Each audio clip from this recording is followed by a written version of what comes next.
자, 이번 시간에는 유전자 예측의 원리에 대해서 알아보도록 하겠습니다.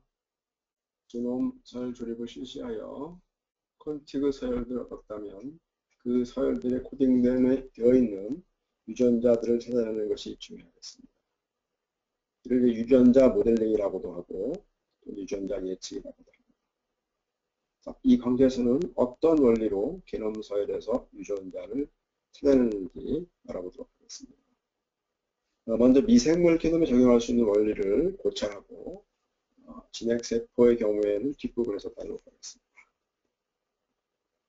여러 가지 원리 중에서 가장 먼저 생각할 수 있는 것이 오픈 리딩 프레임의 길이가 되겠습니다.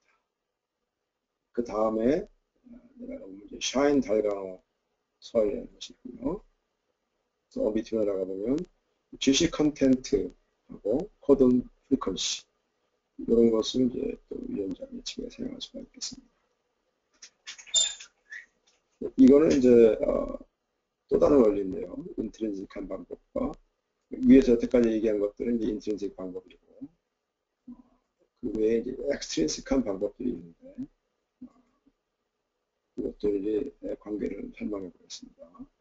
이 뒤에 맨 마지막에 나온 호전자 진 트랜스폼은 이제 유전자 예측이라기보다는 유전자 예측에서 사용된 여러 가지 GC 컨텐트와 같은 이런 값들에서부터 우리가 또 유출할 수 있는 여러 가지 생물학적 원리에 대해서 설명을 드리겠습니다. 자, 그러면 다시 앞으로 돌아가서 유전자를 예측할 때 오픈 리딩 프레임의 길이가 어떤 식으로 제공하는지 알아보겠습니다. DNA는 이중야산 구조이기 때문에 유전자는 이제 양쪽 가닥에 모두 코딩될 수가 있겠죠. 3개의 염기가 하나씩 아미노산을 코딩하기 때문에 각 방향으로 3가지씩 또 양방향 모두 6가지 가능성을 조사해야 되죠. 이런 것들을 이제 리딩 프레임이라고 합니다. 이 각 6가지 리딩 프레임 중에서 게시 코드에서 시작해가지고 처음 만나는 종결 코드까지를 이제 오픈 리딩 프레임이라고 ORF로 약자로 ORF라고 합니다. 그러니까 처음 게시 코드 시작해가지고 계속 세 베이스 페어씩 아미노산으로 이제 트랜슬레이션 하다가 처음으로 종결 코드를 만나면 그까지 스탑하겠죠. 그까지의 길이를 오픈 리딩 프레임이라고 합니다. 64가지 코드 중에서 종결 코드는 이제 3가지이기 때문에 이미 염기서열을 아미노산으로 번역하면 종결 코드를 만나려면 약 21분의 1이 되겠죠.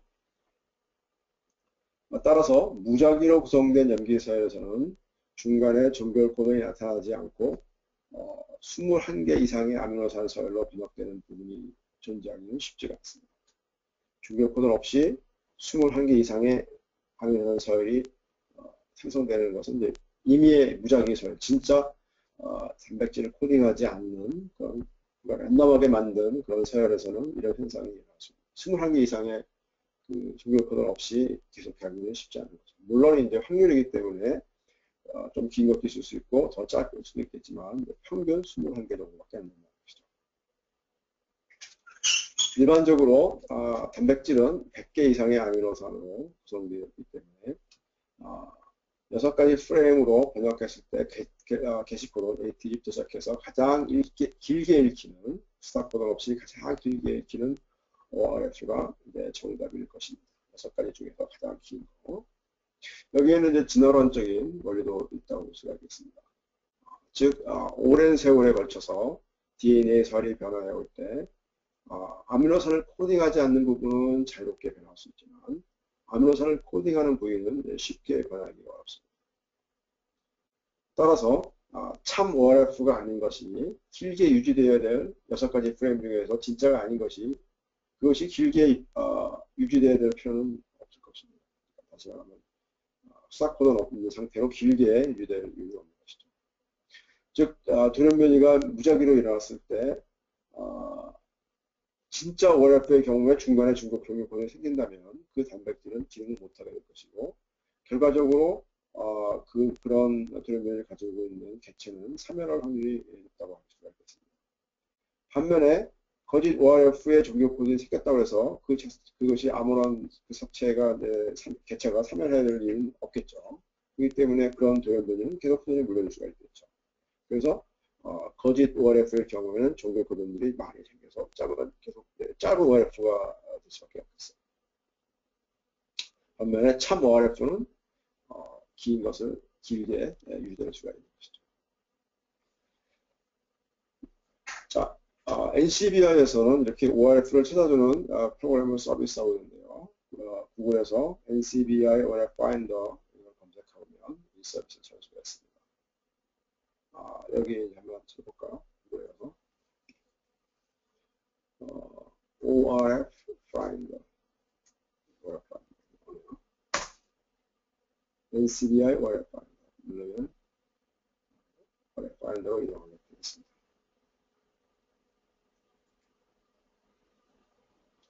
자, 이 프로그램은 염기서열을 입력으로 받아들입니다. 여기다가 염기서열을 여러분이 파스타폼에서 넣어줘도 되고요. 아니면 여기다가 이미 젠뱅크에 등록되어 있는 시퀀스라면 그 시퀀스 억세션 넘버를 넣으면 되겠습니다. 예를 들면 NM000005953을 입력해 보도록 하겠습니다. 이거는 사실 휴먼 유전자인데요. 메신저 RNA인데 휴먼의 경우로 한번 해보겠습니다. 파인더 누르면 이런 식으로 나오죠.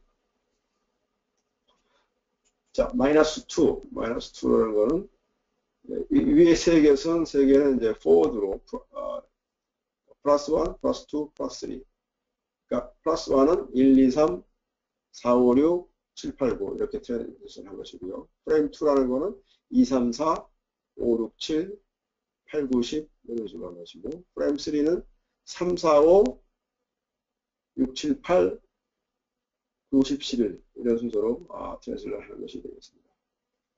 자, 그래서 -2라 그러면은 이제 거꾸로 트랜슬레이션 한 거죠. 뒤에서부터.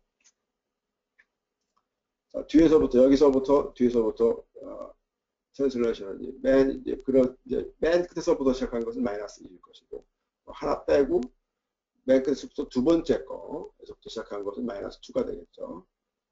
또 그 다음에 맨 끝에서부터 이제 두 개를 제외하고 트랜슬레이션 한 것은 이제 -3가 되겠습니다.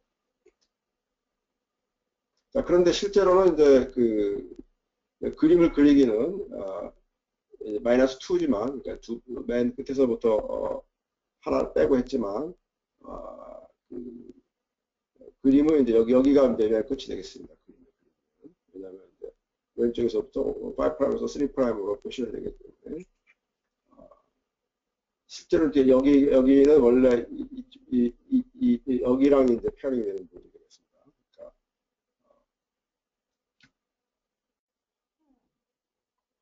자, 그래서 -2 이 경우에는 이제 이 녹색으로 표시한 부분 사이에는 이제 스탑 코드가 없다는 얘기죠. 이 뒤에는 이제 스탑 코드가 나타난다는 것이고요.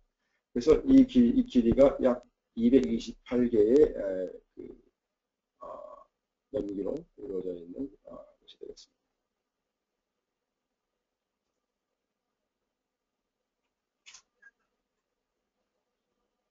자, 그 다음에 이제 플러스1은 이건데요. 플러스1은 91번에서부터 276까지. 그래서 186개짜리고요. 그 다음에 이제 플러스가 이것이 되겠네요. 150에서 305 되겠습니다. 그 다음에 -3. 근데 보면은 길이 차이가 많이 안 나죠. 228 짜리 -2가 이제 제일 긴데 이것이 제일 기죠. 근데 실제로는 이제 이것은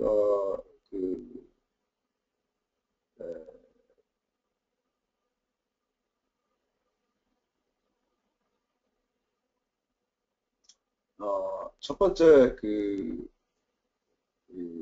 아미노산이 나타내는 아니고 루시부터 시작하네요. 그런데 실제 정답은 이제 이것이 되겠습니다. 이것이 이제 원래 알려져 있는 단백질하고 시퀀스가 똑같은데요. 그래서 이것이 ATG부터 시작해서 주요 코드까지 가는 이것이 원래 정답이에요. 정답이 길이가 두 번째로 깁니다. 그래서 제일 긴 것이 원래는 정답이 이것이 일반적인데 이렇게 예외도 있을 수 있다. 이것도 특히 뭐 세 번째 거하고 두 번째 것도 크게 차이 나지 않죠.